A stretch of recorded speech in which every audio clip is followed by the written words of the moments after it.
शहरों में तुम्हारे जातियों के घर हैं, सामूहिक भवन है, तुम्हारा जाति का सामुदायिक भवन है, पर तुम गांव वाले मिलकर, पंचायत वाले मिलकर, नगर वाले मिलकर, शहर वाले मिलकर, जिले वाले मिलकर क्या अपने स्थान पर एक दिव्य गुरुकुलम की स्थापना नहीं कर सकते?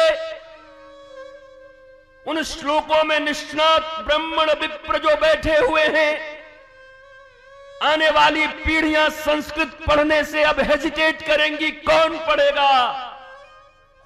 जब तुम डीपीएस में पढ़ा करके जेंटलमैन टोपी बांध करके और नाक पोंछने वाला टाई लगा करके अपने आप को जेंटलमैन शो करते हुए बाहर निकलोगे फर्राटे हुए, और वो संस्कृत पढ़ करके घरों में बैठे हुए 2 वक्त का अनाज का भी व्यवस्था नहीं कर पाएंगे, उसके बाद भी भारत की संस्कृति, भारत की उन्नति और राष्ट्र के प्रति अपने दायित्वों का केवल विधवा विलाप कर रहे हो।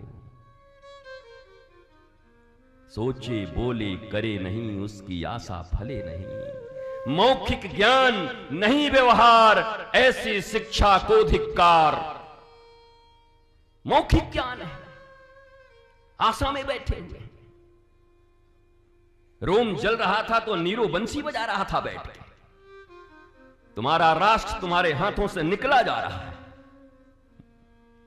हाथों से जैसे रेत सरकते जाते हैं, एक एक जगह सरक गए तुम्हारे हाथों से।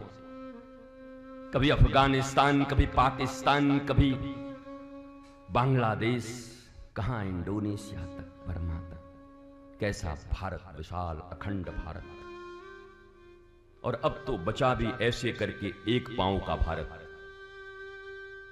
2 हाथ तो ऐसे बचे हैं। जो भारत बचा है, उस भारत में भी कितने प्रदेश आपके रह गए हैं, यह भी आपको ज्ञात नहीं है।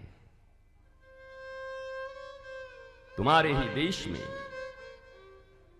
अपने धर्म, अपनी संस्कृति, धर्म का अर्थ केवल मारपीट, लड़ाई झगड़े नहीं होते। धर्मः प्रोजित कैतवोत्र परमो निर्मत्सरा नाम सताम। श्रीमद् भागवत। सवै पुंसाम परो धर्मो यतो भक्तिर अधोक्षजे अहेतु क्या अप्रतिहता ययात्मा संप्रशीदति।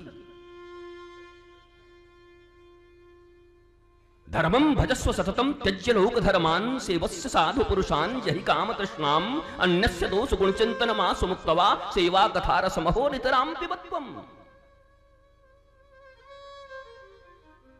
सर्वधर्मान् परित्यज्यं मामेकं शरणं व्रज। धर्म के जीवंत मूर्त रूप कौन है? वेद उठाओ, उपनिषद उठाओ, शास्त्र उठाओ। भगवान की अखंड मूर्ति कौन है?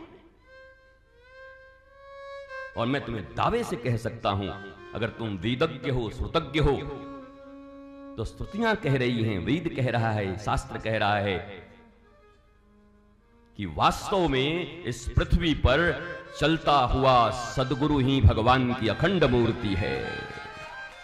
ये अचल विग्रह के रूप में ठाकुर जी तुम्हें सब कुछ, सर्वशक्ति तुम्हें प्रदान कर रहे हैं, पर उनसे तुम्हारा कोई रिश्ता नहीं। और थोड़ी थोड़ी गड़बड़ी हो भी गई है। गुरु भी हैं, गुरु घंटाल भी है, घंटाला भी है। लेकिन मेरा फिर भी एक बात कहना है, जिसको जिस चीज की जरूरत होती है ना, उसे मिल जाती है।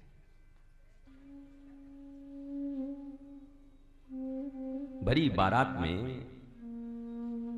बाराती कहीं जाए, और जिसका इसका आदत है, और भले ही प्योर पंडित जी का बारात जाए जिसमें कुछ चीज नहीं चलेगा, लेकिन वहां भी ढोंढे निकालता है। और जिनको ये लेना हो, बाबा, उनको भी मिल जाता है। जो कबूतरों की तरह जा रहे हैं अपनी ही बहन बेटियों को देखने के लिए, वासना और काम जिनके निगाहों में भरा हुआ है, उन्हें भी मिल ही जाता है। जो बारात में गए ही इसलिए हैं कि कौन कौन बढ़िया आदमी आएगा कि उसके साथ बिजनेस का टर्म्स ठीक कर लें, उसको वही लोग मिल जाते हैं। जाकी रही भावना जैसी प्रभु मूरत, सारे रूप में प्रभु हैं, मिलते जाते हैं।